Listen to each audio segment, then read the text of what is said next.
King Aella.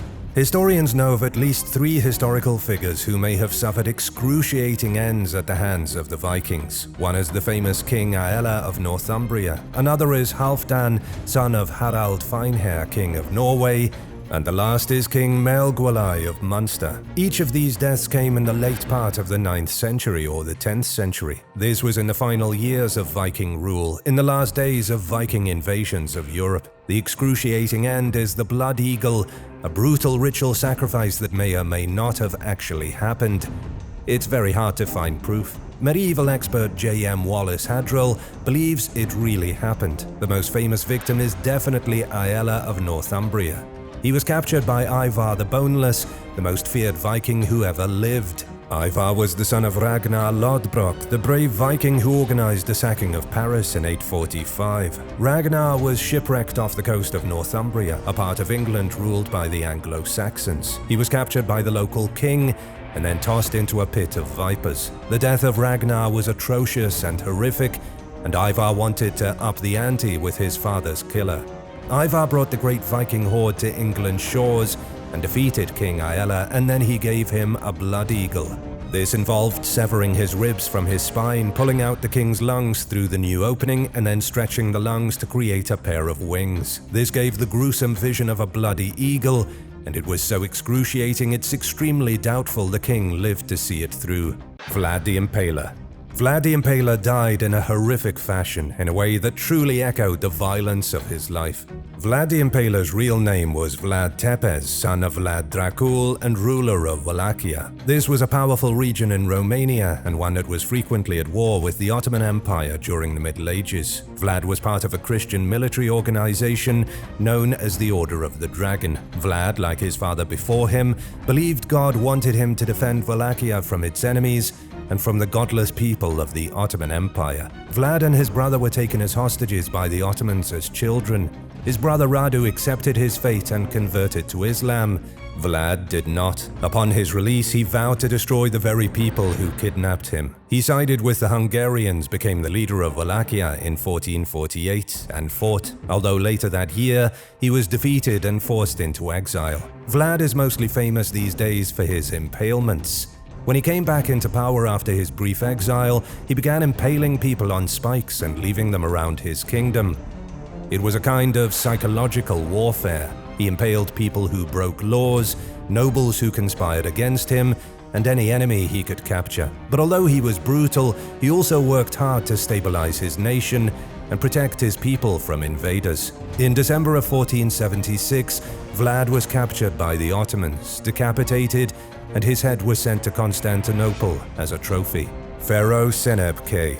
Pharaoh Sekhmet lived during the Second Intermediate Period of Egypt between 1650 and 1550 BC. He is the earliest Egyptian ruler whose physical remains prove that he died fighting. A recent detailed analysis of this obscure pharaoh's body by Dr. Maria Rosado at Rowan University shows how the ruler died. Suffice to say, it was violent. He was almost definitely the victim of a vicious assault set upon by multiple assailants. The doctor identified at least 18 wounds, each one so deep that his bone was penetrated. The pharaoh was between 35 and 40 when he died. He suffered incredible trauma to almost every part of his body.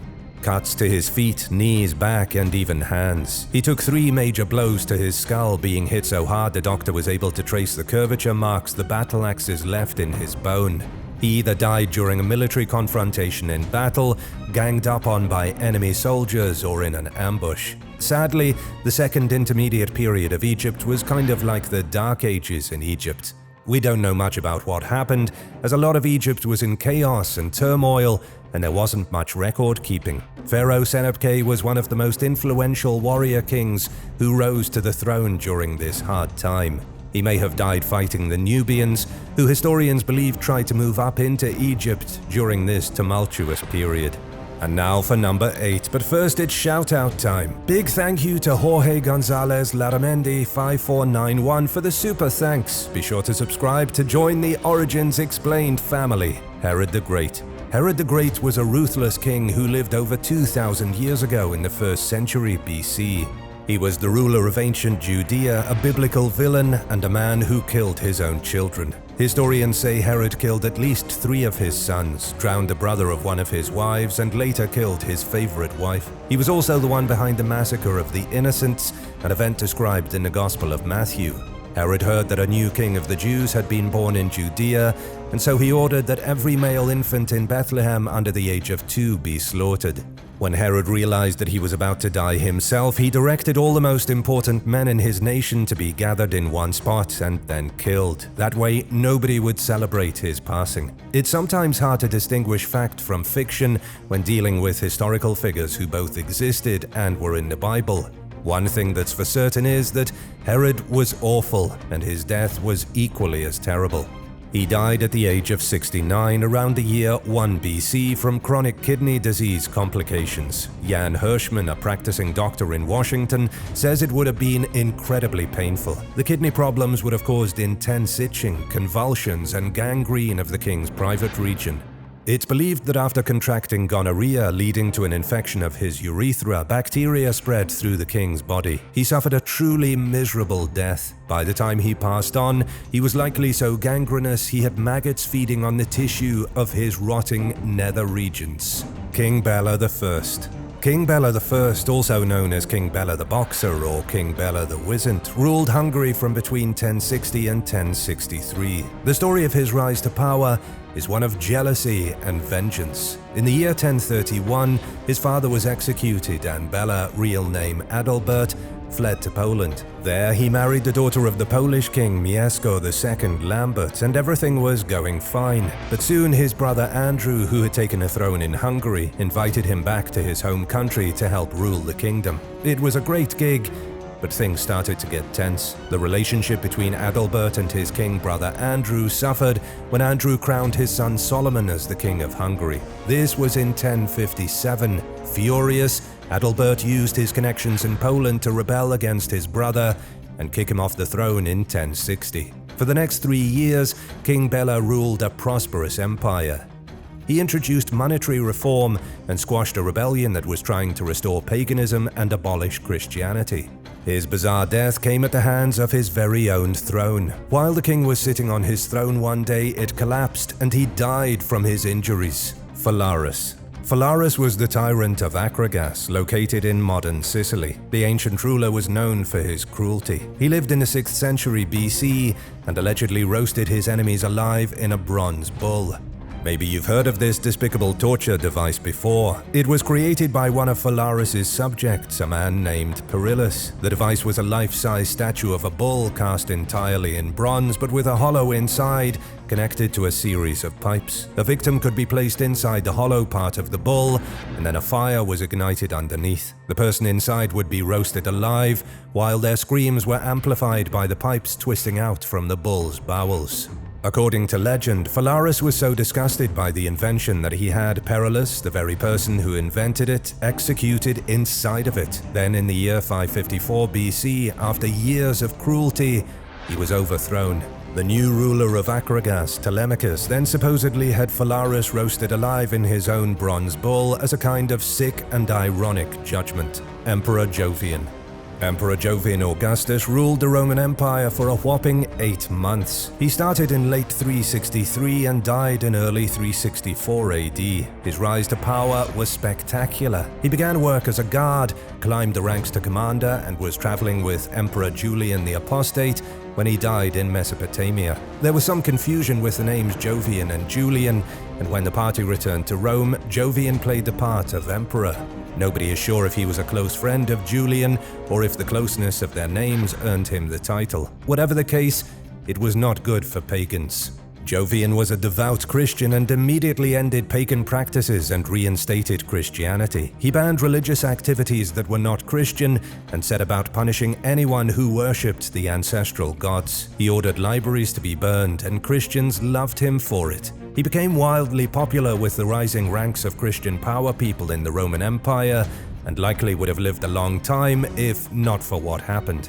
On his way to Constantinople, Jovian perished in his tent. It's believed he was killed by carbon monoxide fumes. He may have been burning something too close to his tent, maybe even inside of it. The tent filled with smoke and he died from the toxic fumes. Thanks to his efforts, Christianity remained the preferred religion of the Roman Empire until 1453. Henry I.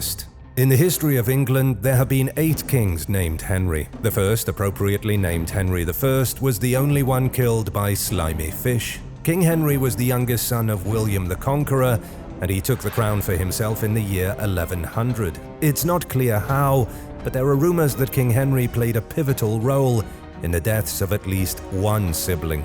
English historian Henry of Huntingdon wrote that King Henry had a love of lampreys. These slimy eel-like fish are still alive today, but people aren't exactly flocking to restaurants trying to order them. That's because lampreys are hideous monsters, like giant leeches with razor-sharp teeth that they use to suck the blood out of animals. Lampreys attach themselves to marine creatures and feast on their essence like marine vampires. Still, lampreys are boneless and juicy, and they were considered delicious 900 years ago. The issue for King Henry was that he ate too many of them. He ate so many eel-shaped fish that he got sick. Henry's doctor gave him explicit instructions not to eat any more lampreys, but the king ignored him. On the first day of December 1135, King Henry died of a chill, convulsions, fever, and rotten sickness from all the lampreys he'd eaten.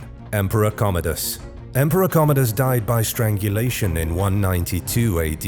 In one of the strangest and most perplexing killings in the Roman Empire, this emperor was strangled in his bath by a wrestler. He had gone to clean himself, only to be throttled by a man who tussled with men for sport. His death came at the behest of a small group of conspirators.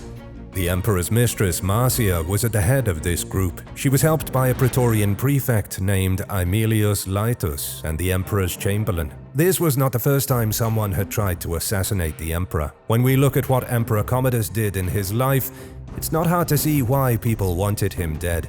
He became ruler at 15 years old in the year 177. His father, Marcus Aurelius, worried on his deathbed that his selfish and narcissistic son would descend into a life of sin once he became ruler. But Marcus Aurelius was sick, and there wasn't much he could do to stop it. After his death, his fears came true.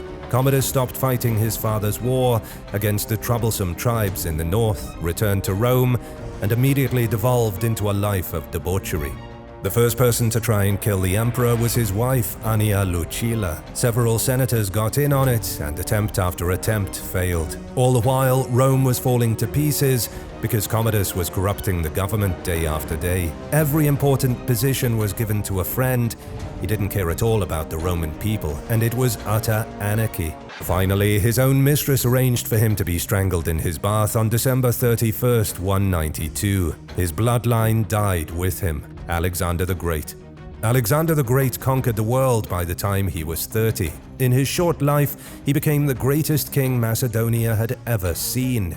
He defeated the great Persian army, inspired loyalty and courage from his men, and he was believed to be the son of Zeus. He was technically the son of King Philip II, but a lot of people believed he was a demigod. In 336 BC, King Philip II was assassinated, and Alexander claimed the throne of Macedonia at just 20 years old. In 333 BC, Alexander smashed the Persian army under King Darius III.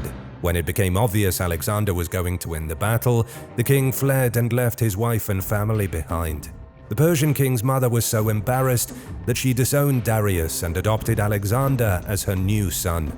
Over the following years, Alexander conquered almost everyone. The Phoenicians, the Egyptians. He became king of Persia, and in 327 BC, he marched into Punjab, India. Alexander won battle after battle, but his men grew tired. Alexander wanted to continue and capture all of India, but his army was battered and needed to recover first, and this was when Alexander met his end. Alexander had been drawing plans to conquer Arabia, but in June of 323 BC, at 32 years old, he was killed. It happened over the course of 12 days. Alexander became very sick, feverish, and delusional. He was in intense pain and passed away in horrible agony. We still don't know exactly how he died. Some believe he was poisoned, some say he died of malaria, and others say he was buried alive. Alexander may have suffered from a medical condition that caused him to go into a sort of waking coma, one that made him only appear to be dead. He may have been buried while still fully aware and with his heart still beating. Which of these great leaders do you think suffered the most brutal death? Let me know in the comments, and thanks for watching. Don't forget to hit subscribe if you haven't already, and I'll see you soon for more shocking videos.